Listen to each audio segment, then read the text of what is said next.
o lo que nos reúne el día de hoy, al lado de un buen café, ni si tiene café, sin café es imposible agradar a Dios, no mentiras, en el chiste malo, pero bueno, lo que nos reúne el día de hoy es Apocalipsis capítulo 2. Hoy vamos a analizar y a estudiar un poco el tema de Apocalipsis en el capítulo 2 y vamos a mirar acerca del mensaje a las 7 iglesias. Hoy estaremos hablando de lo que es el mensaje a las 7 iglesias. Recuerda que ayer hicimos un paneo general de Apocalipsis. Ayer hicimos un paneo general de lo que era Apocalipsis, de su propósito, de quién había sido el escritor, el por qué había sido escrito Apocalipsis, y hablábamos del número 7, ¿no? Donde hablábamos que el número 7 significaba plenitud. Pero el día de hoy vamos entonces a empezar con el capítulo 2. El capítulo 2 de Apocalipsis nos habla del mensaje a las 7 iglesias. Y este estudio de este capítulo lo he titulado Lo que sucede ahora y las cosas que son.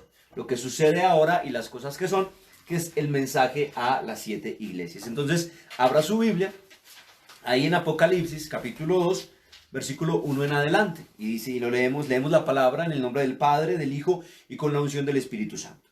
Escribe al ángel de la iglesia en Efeso. Recuerde que al ángel, hablábamos ayer, que cuando la Biblia acá se está refiriendo al ángel, se refiere al pastor, al líder, al guía espiritual de esa iglesia. Entonces dice acá lo siguiente, escribe al ángel de la iglesia en Efeso, el que tiene las 7 estrellas en su diestra, el que anda en medio de los 7 candeleros de oro, dice esto. Recordamos que las 7 estrellas se está hablando, obviamente, como le decía, de los 7, los líderes, los pastores o los ministros que estamos en la mano de Dios, que enseñamos la palabra, que transmitimos el resplandor de su gloria a través de la palabra. Y los 7 candelabros significan las 7 iglesias. Entonces dice que el que tiene las 7 estrellas en su diestra, el que anda en medio de los 7 candeleros de oro, dice esto: yo conozco tus obras y tu arduo trabajo y paciencia, y que no puedes soportar a los malos, y has probado a los que se dicen ser apóstoles y no lo son, y los has hallado mentirosos. Y has sufrido, y has tenido paciencia, y has trabajado arduamente por amor de mi nombre, y no has desmayado. Dice, pero tengo contra ti que has dejado tu primer amor. Recuerda, por tanto, de dónde has caído y arrepiéntete y haz las primeras obras, pues si no, yo vendré pronto a ti y quitaré tu candelero de su lugar si no te hubieres arrepentido. Pero tienes esto, que aborreces las obras de los nicolaitas, las cuales yo también aborrezco. Y el que tiene oído, oiga lo que el Espíritu le dice a las iglesias. Al que venciere, le daré a comer del árbol de la vida, el cual está en medio del paraíso de Dios. Ok, entonces vamos a empezar por analizar el mensaje a la iglesia de Efeso. Las 7 iglesias, Efeso, Esmirna, Pérgamo y Tiatira, son las que vamos a analizar el día de hoy en el capítulo 2. Los mensajes a las 7 iglesias, de alguna forma, son prácticamente un mensaje de arrepentimiento. Debemos interpretar entonces estos 7 mensajes que entre hoy y mañana vamos a estudiar como 7 características que identifican a las iglesias existentes en el mundo, así como características que de alguna forma van a mostrar o nos están mostrando la evolución o el cambio de la iglesia. De esta forma, el día de hoy vamos a relacionar esos mensajes con acontecimientos que marcaron la vida o la historia de la iglesia. Partamos de algo, y es que Dios ve a su iglesia como un todo, pero tiene la facultad, por decirlo así, de identificar en cada una de sus iglesias ciertas particularidades. Y es lo que sucede a continuación en cada una de las 7 iglesias. Aunque es una sola iglesia, Él identifica una particularidad en cada una de esas 7 iglesias. Ahora, entendamos también que siempre el juicio de Dios va a comenzar por la casa. El juicio de Dios va siempre a comenzar por la casa. El orden de Dios es, primero, ordenar la casa. El orden de Dios es primero la casa y obviamente ya después el mundo. Entonces, en este sentido, tenemos que ver estos mensajes como espejos donde la iglesia de hoy, donde la iglesia que hoy está en el mundo debe purificarse. Y hablemos exactamente de la iglesia de Efeso. La iglesia de Efeso, en Apocalipsis, del capítulo 2, del 1 al 7, que fue la escritura que acabamos de leer. Y decía, escríbele al ángel de la iglesia, o sea, escríbele al mensajero, escríbele al pastor de la iglesia, aquel que lleva el mensaje a la iglesia de Efeso. Definamos qué significa la palabra Efeso. Efeso significa deseo ardiente. Efeso era una ciudad, era un centro cultural, era un centro comercial, era un centro popular en donde se rendía culto a la diosa Artemisa o la diosa Diana, la diosa de la fertilidad. El apóstol Pablo la llama Diana de los Efesos, porque allí en Efeso, en esa ciudad, se rendía culto, se rendía adoración a esta diosa, también conocida como Artemisa. Esta iglesia nace de los viajes misioneros de Pablo y Apolos. Esta iglesia nace de esos viajes misioneros y se dice que Juan, después de que sale de la prisión de Patmos, de la isla de Patmos, Juan, después de que sale de esta prisión, que sale de allí, Juan se va a vivir a Efeso y allí termina sus últimos días, su ministerio, y allí Juan parte a la eternidad. De igual forma también se habla de que María, la madre de Jesús, fue sepultada en la ciudad de Efeso. Allí en ese lugar entonces muere Juan, una iglesia fundada por Pablo. Allí en esa ciudad muere Juan y allí también muere María, la madre de Jesús, la madre de nuestro Salvador, y es sepultada en ese lugar. En el versículos 2 al 3 encontramos una alabanza, o sea, encontramos como una muy buena calificación que el Señor le da a la iglesia y les habla entonces de aquel buen servicio, les habla entonces de aquella fe, les habla de que Él conoce sus obras, conoce el arduo trabajo, conoce la fe, conoce la paciencia. Pero también en el verso 6, también le da como una alabanza, también da como una felicitación, llamémoslo mejor, y es que le dice que aborreces a los nicolaitas, aborreces a los nicolaitas. Y los nicolaitas eran seguidores de alguien llamado Nicolás. Nicolás, ¿qué buscaba este personaje de Nicolás? El personaje de Nicolás buscaba la división de la iglesia. Era una persona que manejaba una doctrina de jerarquías. Y se decía entonces que los sacerdotes eran mucho más altos que el pueblo en general. Y empezó a haber como una especie de establecer un gobierno. Y los sacerdotes se decía que tenían que gobernar al pueblo. Si usted y yo vamos a la palabra, recuerde que el Señor nos enseñó que nadie tenga mayor concepto que el que debe tenerse de sí mismo, sino que cada uno véase como inferior a los demás. Amén. Entonces los nicolaitas introdujeron esa doctrina de superioridad y era una doctrina de división de la iglesia. La iglesia de Éfeso entonces aborrecía esa doctrina. La iglesia de Éfeso no permitía esa doctrina de división. Y eso era algo bueno. Entonces, algo bueno que tenía la iglesia de Éfeso era el arduo trabajo, era la paciencia, era la fe, era el servicio. Era una iglesia muy laboriosa, era una iglesia muy trabajadora, era una iglesia que tenía la capacidad para extender el reino de los cielos en ese tiempo por su excelente trabajo. Y también odiaba o no soportaba esa tipo de doctrina. Esa doctrina de división, esa doctrina de jerarquías. Pero bueno, hay algo malo también, o digámoslo así, un regaño o una reprensión en esa iglesia. Y la reprensión está en el versículo 5. Y en el versículo 5, el Señor le dice a la iglesia, tengo contra ti que tú has perdido el primer amor. Le dice en el verso 4, le dice, pero tengo contra ti que tú has dejado tu primer amor. Reprende la iglesia porque la iglesia ha dejado ese primer amor. ¿Y qué fue lo que pasó entonces? La iglesia se dedicó a un montón de actividades, la iglesia se dedicó a un montón de servicios, pero perdió la pasión. Y el perder el primer amor produce un enfriamiento.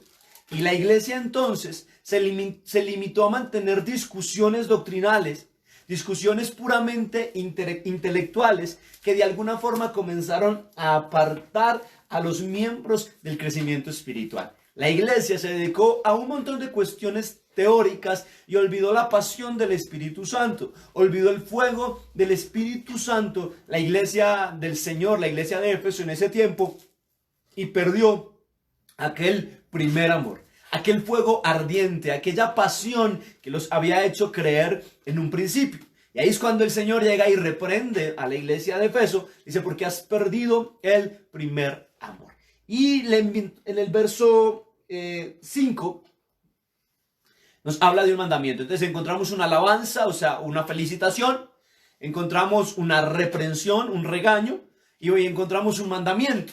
En el mandamiento y la consecuencia, el mandamiento es que el Señor le dice, recuerde de dónde ha caído, recuerde de dónde ustedes han salido, y no es casualidad que sea una iglesia fundada en Efeso, donde se adoraba a la diosa Diana, ¿no? Una idolatría tremenda, y le dice el Señor, le dice, recuerde de dónde los he sacado, recuerden que salieron de la idolatría, y arrepiéntase, dice, sí, arrepiéntase de ese mal camino, dice, y si no te arrepientes, haré que quiten el candelero de tu lugar. Entonces encontramos en cada mensaje una felicitación, una reprensión, un mandamiento, y ahora vamos a la promesa, porque cada mensaje tiene estas características, y la promesa es que a los que obedezcan, ¿y a los que obedezcan qué? A los que obedezcan ese mandato de arrepentimiento, a quienes obedezcan ese mandato de arrepentimiento, el Señor dice ahí, les dará de comer del árbol de la vida. ¿Y qué es comer del árbol de la vida? Comer del árbol de la vida es recuperar lo primero que perdió el hombre. Ahora, Cristo es nuestro árbol de vida. Pero cuando está refiriendo, le daré de comer del árbol de la vida, nos está hablando de la vida eterna. Recuerde usted que cuando Adán y Eva pecan, el Padre Celestial los expulsa del jardín del Edén, y ahí se ponen en la entrada del Edén se ponen dos espadas, y el Señor dice, no sea que tomen del árbol de la vida y vivan eternamente. Entonces, a la iglesia de Efeso, el Señor les dice, arrepiéntete, vuelve al primer amor, vuelve al inicio, vuelve a tu fervor, vuelve a tu pasión, y entonces te daré el premio, o te daré como premio la vida eterna. Algo en particular aquí es que la iglesia de Efeso no recibió el mensaje de arrepentimiento. Esta iglesia no se arrepintió y con el tiempo esa iglesia desapareció. Estamos hablando obviamente de algo geográfico. La iglesia de Efeso desapareció con el tiempo porque no aceptó ese mensaje de arrepentimiento. Ahora, ¿cuál es el mensaje actual para nosotros como iglesia? ¿Qué le habla Dios a usted y qué me habla Dios a mí a través de este mensaje de la iglesia de Efeso? Primero nos está hablando de que no podemos perder el entusiasmo de la conversión.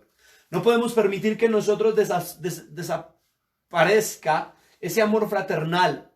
No podemos permitir que la organización, aunque es importante, el apóstol Pablo dice hacerlo todo decentemente y con orden, pero no podemos permitir que la organización supere la obra del Espíritu Santo. Y es un llamado de parte del Señor a aquella iglesia laboriosa, aquella iglesia preocupada por hacer demasiado, pero que ha perdido esa pasión. Y podemos también anexar a esto la historia de Marta y María. Que Marta le dice al Señor, Señor, mira, estoy preocupada, estoy afanada, no te das cuenta. Y ella, mira, que María no quiere hacer nada. Y ahí es cuando el Señor le dice, una cosa ella ha escogido y no le será quitada. Sí, y es ese deseo de escuchar al Señor. Y a veces la iglesia en su activismo pierde esa pasión y pierde ese deseo de escuchar al Señor. No seamos entonces como la iglesia de Éfeso, sino que más bien aceptemos que hemos perdido ese primer amor, aceptemos que como iglesia hemos perdido ese fuego y retornemos a ese fuego, y ese fuego obviamente lo vamos a encontrar en la presencia del Señor.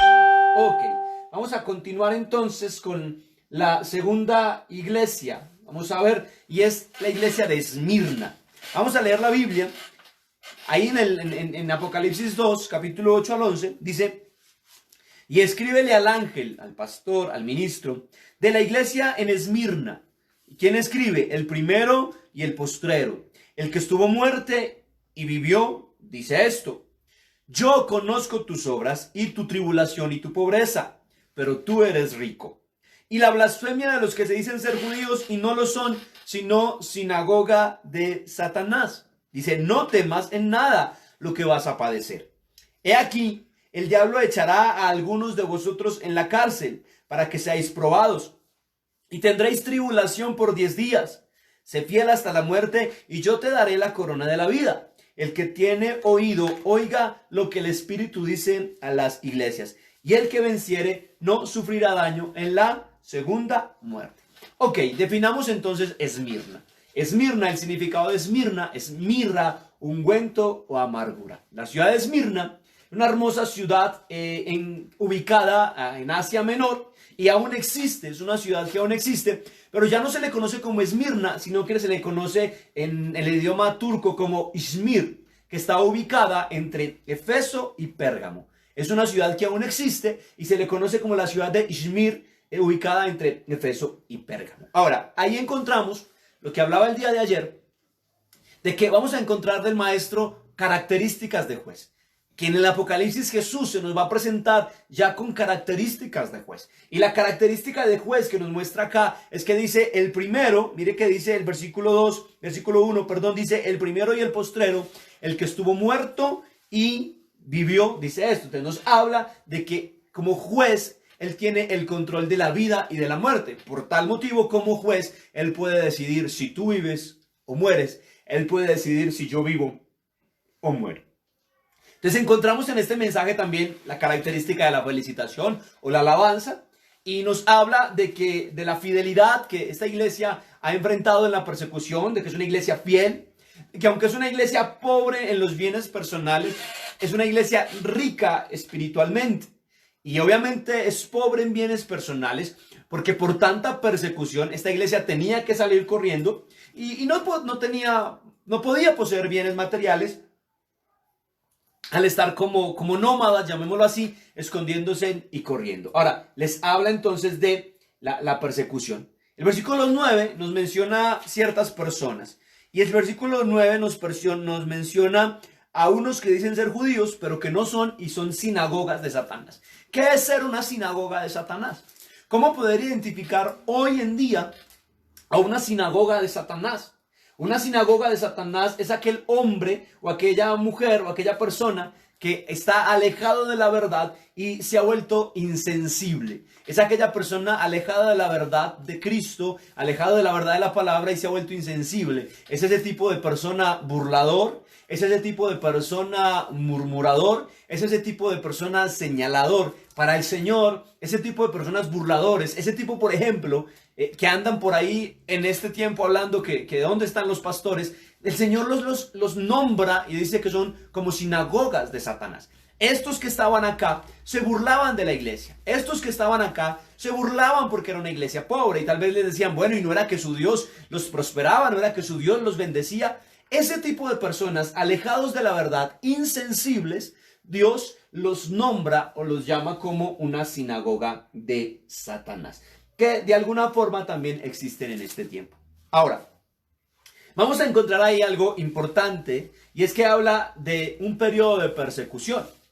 Y le habla a la iglesia de que esta iglesia va a tener, la iglesia de Esmirna, va a tener un periodo de persecución.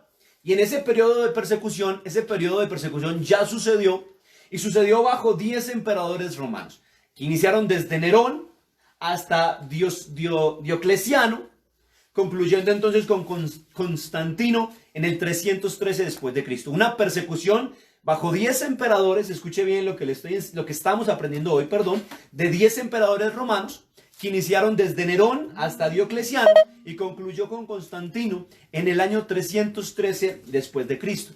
Mire lo importante de entender y aprender a identificar el Apocalipsis por su simbología, porque ahí dice, lo vamos a volver a leer, dice en el 10, no temas en nada lo que vas a padecer, porque he aquí que el diablo echará a algunos de vosotros en la cárcel para que seáis probados, y tendréis tribulación por 10 días. Ahora, cuando está hablando aquí de 10 días, entonces se está refiriendo a 10 tiempos de gobierno de emperadores. No se está refiriendo a un día natural, sino que se está refiriendo a un tiempo de gobernación de cada emperador. Y durante este gobierno de estos emperadores, la iglesia fue perseguida. Ahora, como lo hemos venido diciendo, los mensajes tienen alabanza o felicitación, reprensión, mandamiento y promesa, pero hay algo bonito acá, y es que la iglesia de Esmirna no tiene reprensión.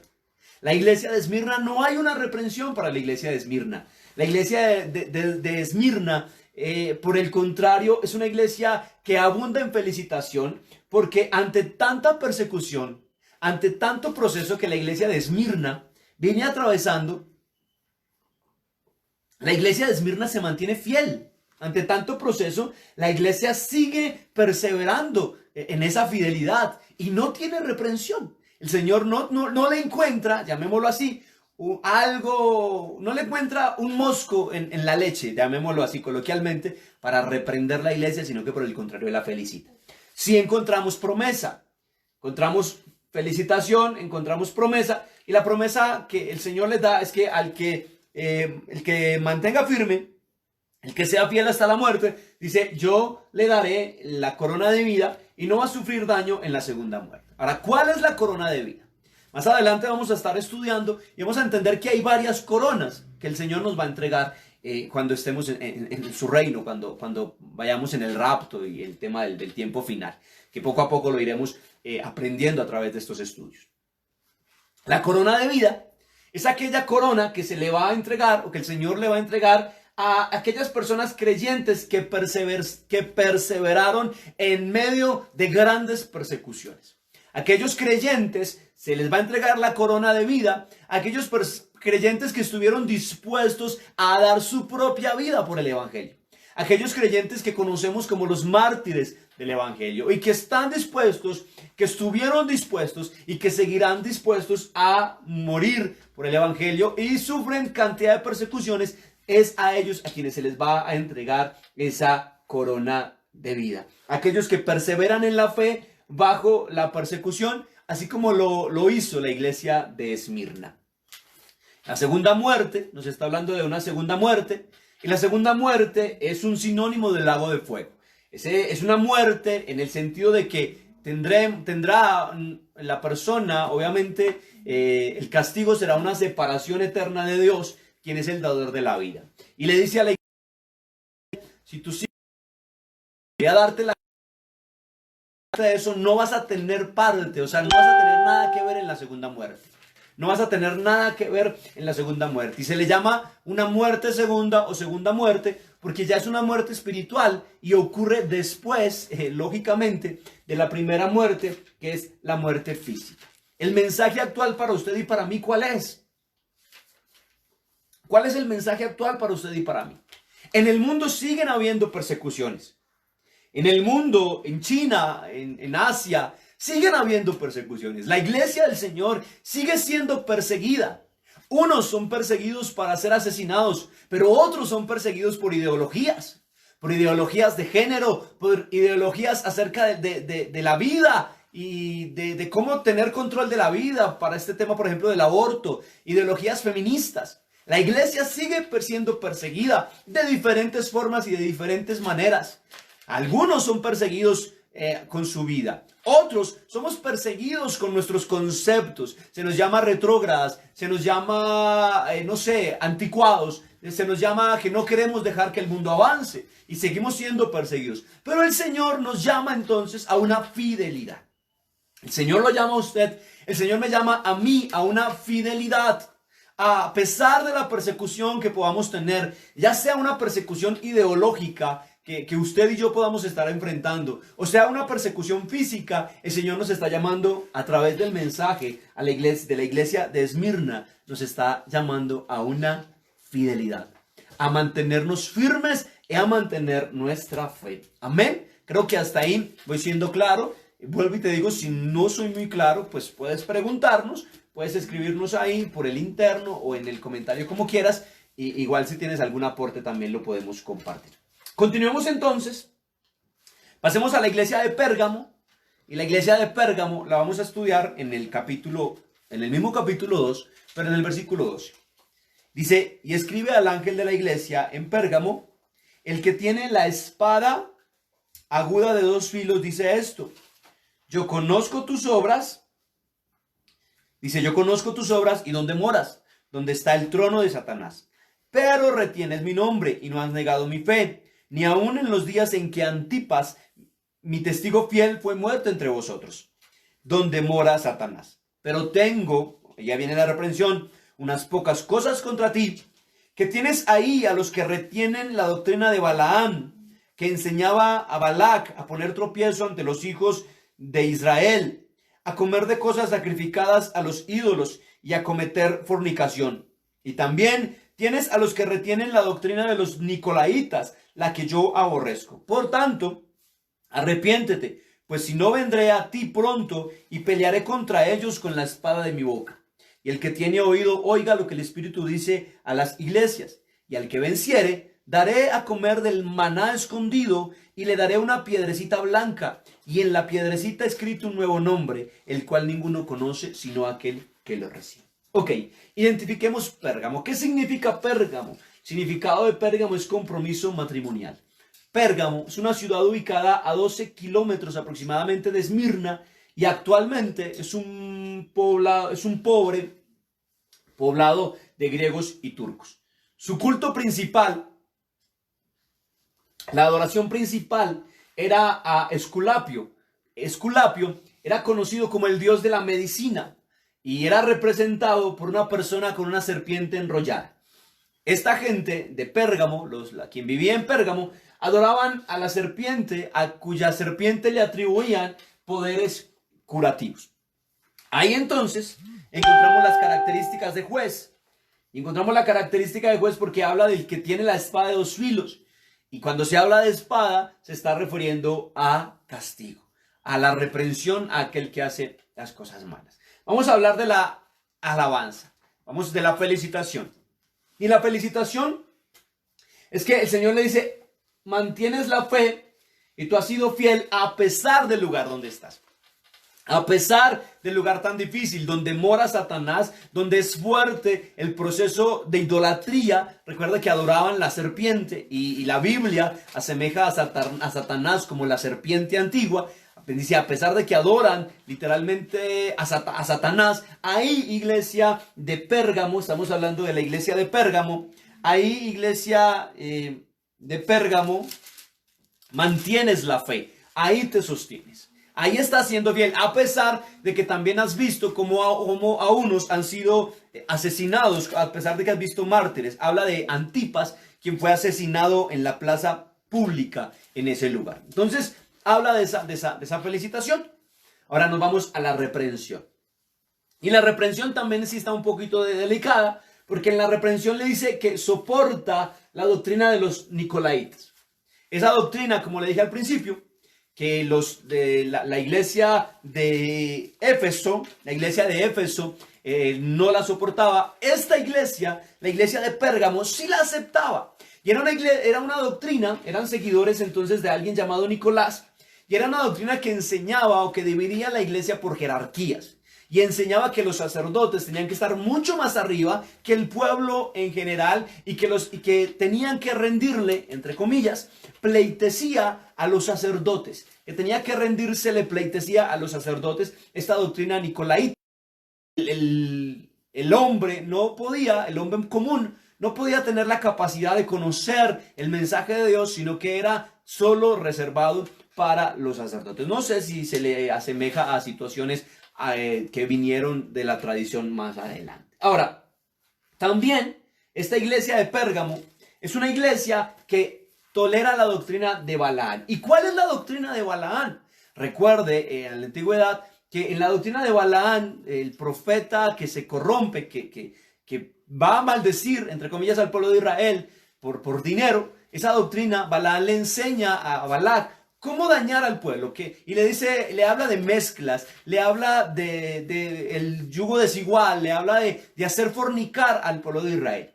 Y esa doctrina tiene que ver con mezclas dentro de la iglesia. Esa doctrina tiene que ver con permisividades dentro de la iglesia. Esa doctrina tiene que ver también con el amor al dinero. Tiene que ver con que se le daba más importancia a la calidad de la ofrenda, se le daba más importancia a la calidad de la dádiva que en sí mismo a la palabra. Se habla de que anteriormente, en este tipo de iglesia que viene de ahí de esa tradición, tenía que, mientras más fuerte se escuchara, y esto es algo que hablado por Martín Lutero, el reformador de la iglesia, mientras más fuerte se escuchara el caer de la moneda o de la dádiva, se otorgaba más fácil o más grande el perdón para la gente. Eso es una doctrina de Balaam que la toleraban o la permitían los de Pérgamo, donde había la mezcla de creencias, donde se originó una mezcla, una unión de muchas creencias para, digámoslo así, reunir a una cantidad considerable de público. Ahora, el enojo que nos está hablando el Señor, el enojo que nos habla la Biblia, en sí no es contra la iglesia. el enojo que está hablando aquí no es un enojo contra la iglesia.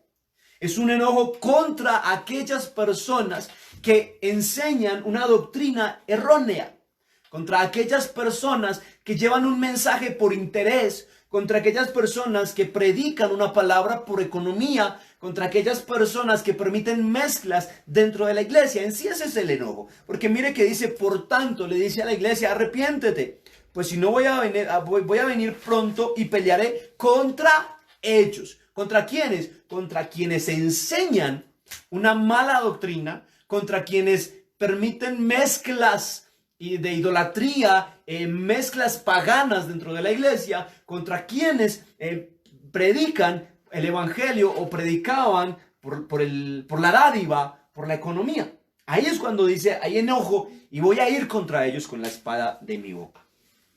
¿Cuál es la promesa?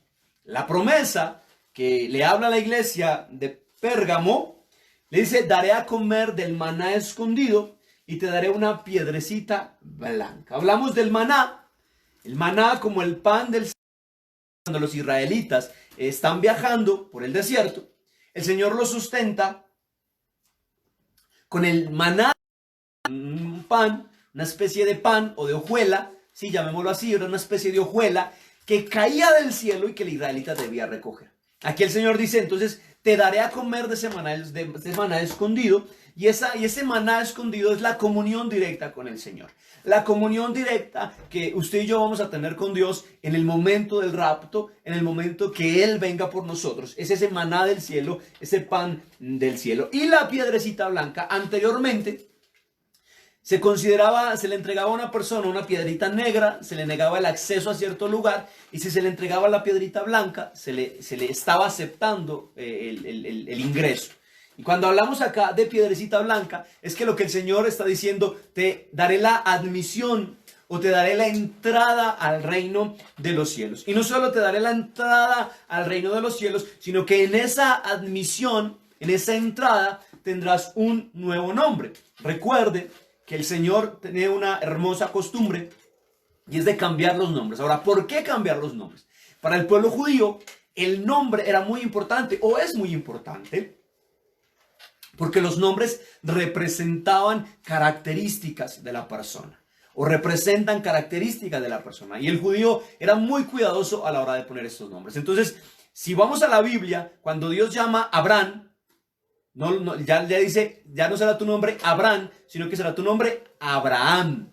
Cuando Dios llama a Pedro, ya no le dice, será tu nombre, se me fue Simón, sino que le dice, será tu nombre Pedro. Cuando llama a Pablo, ya le dice, no te llamarás Silas, sino que te llamarás Pablo. De la misma forma, cuando usted y yo, bendito sea el Padre Celestial, llegue el momento del fin y sea el momento del rapto y de ingresar al reino de los cielos, se nos entregará la piedrecita blanca, si somos fieles obviamente, y en esa piedrecita un nuevo nombre que solo yo, solo usted va a conocer en ese momento. ¿Ok? El mensaje actual es sencillo. El mensaje actual es sencillo y es un tema de doctrina. Y es una época de la iglesia, no sé si podríamos llamarla como por hoy, como en la época de hoy o una época anterior a esta, donde la iglesia permitió mezclas, donde la iglesia permitió estas situaciones para crear tal vez una sola ideología.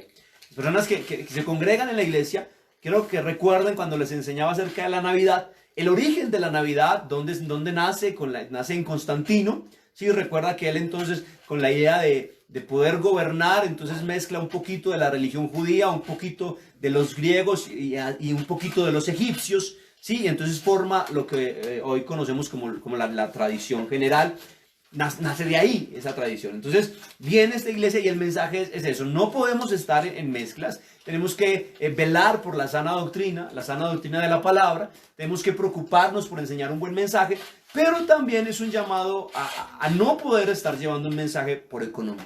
No podemos estar llevando un mensaje basado en la economía, sino más bien un mensaje basado en la fe, basado en el poder de la palabra. ¿Amén? Ok. Para no aburrirlo más y hacer más corto este tiempo en televisión, vamos a estudiar el último de los mensajes por hoy, porque obviamente mañana vamos a continuar. Recuerda que estaremos de lunes a sábado. El domingo tendremos nuestra celebración habitual en la mañana y en la tarde nuestra reunión para los niños. Le hago un paréntesis, no se pierda la reunión del domingo. Vamos a tener un invitado especial desde la ciudad de Medellín. Va a estar espectacular, así que no se lo vaya a perder la transmisión del domingo. Pero bueno, vamos a continuar y vamos a analizar el mensaje de la iglesia a Tiatira. De la iglesia a Tiatira, el último mensaje, y lo vamos a encontrar entonces en el versículo 18. Dice, y escribe al ángel de la iglesia en Tiatira, el Hijo de Dios, mire aquí, el Hijo de Dios, el que tiene ojos como llamas de fuego y pies semejantes al bronce bruñido, dice esto. Yo conozco tus obras y amor y fe y servicio y tu paciencia, y que tus obras postreras son más que las primeras, pero tengo unas pocas cosas contra ti. Que toleras que esa mujer Jezabel, que se dice profetiza, enseñe y seduzca a mis siervos a fornicar y a comer cosas sacrificadas a los ídolos. Y ya le he dado tiempo para que se arrepienta, pero no quiere arrepentirse de su fornicación. He aquí que yo la arrojo en cama y en gran tribulación a los que con ella adulteran, si no se arrepienten en la obra de las obras de ella. Y a sus hijos heriré de muerte, y todas las iglesias sabrán que yo soy el que escudriña la mente y el corazón, y os daré a cada uno según sus obras. Pero a vosotros y a los demás que están en Tiatira, a cuantos no tienen esa doctrina y no han conocido lo que ellos llaman las profundidades de Satanás, yo les digo, no os impondré más carga. Pero lo que tenéis, retenedlo hasta que yo venga. Y al que venciere y guardare mis obras hasta el fin, yo le daré autoridad sobre las naciones, y las regirá con vara de hierro, y serán quebradas como vaso de alfarero, como yo también la he recibido de mi Padre. Y le daré la estrella de la mañana. El que tiene oído, oiga lo que el Espíritu dice a las iglesias. Ok, cerramos con la iglesia de Tiatira. Y Tiatira significa ofrecimiento de víctimas. Tiatira, la ciudad de Tiatira, fue fundada por Seleuco Nicanor.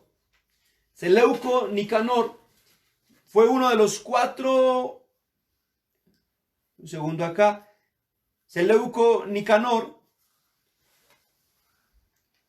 fue uno de los 4 generales de Alejandro Magno. Esa ciudad actualmente es conocida como Aquisar. Tiatira actualmente es una ciudad conocida como Aquisar. Y ahí vamos a encontrar entonces las características de la iglesia, las características de juez, perdón, las características de Cristo como juez, lo vamos a encontrar ahí. Y esa característica es que nos habla que es el Hijo de Dios, con ojos como llamas de fuego y pies semejantes al bronce bruñido. Aquellos ojos de llama de fuego que todo lo ve, los pies de bronce bruñido que nos hablan de la firmeza y la severidad en sus juicios. Ahora hay una alabanza ahí. La alabanza ahí es que nos habla de la obra también, nos habla de la obra, nos habla del servicio, nos habla del amor, nos habla de la paciencia, nos habla entonces de la fe de esta iglesia de Tiatira. Hay una reprensión, vamos a encontrar ahí la reprensión, y es una reprensión tremenda, porque ahí nos habla que tolera a Jezabel. ¿Quién es Jezabel?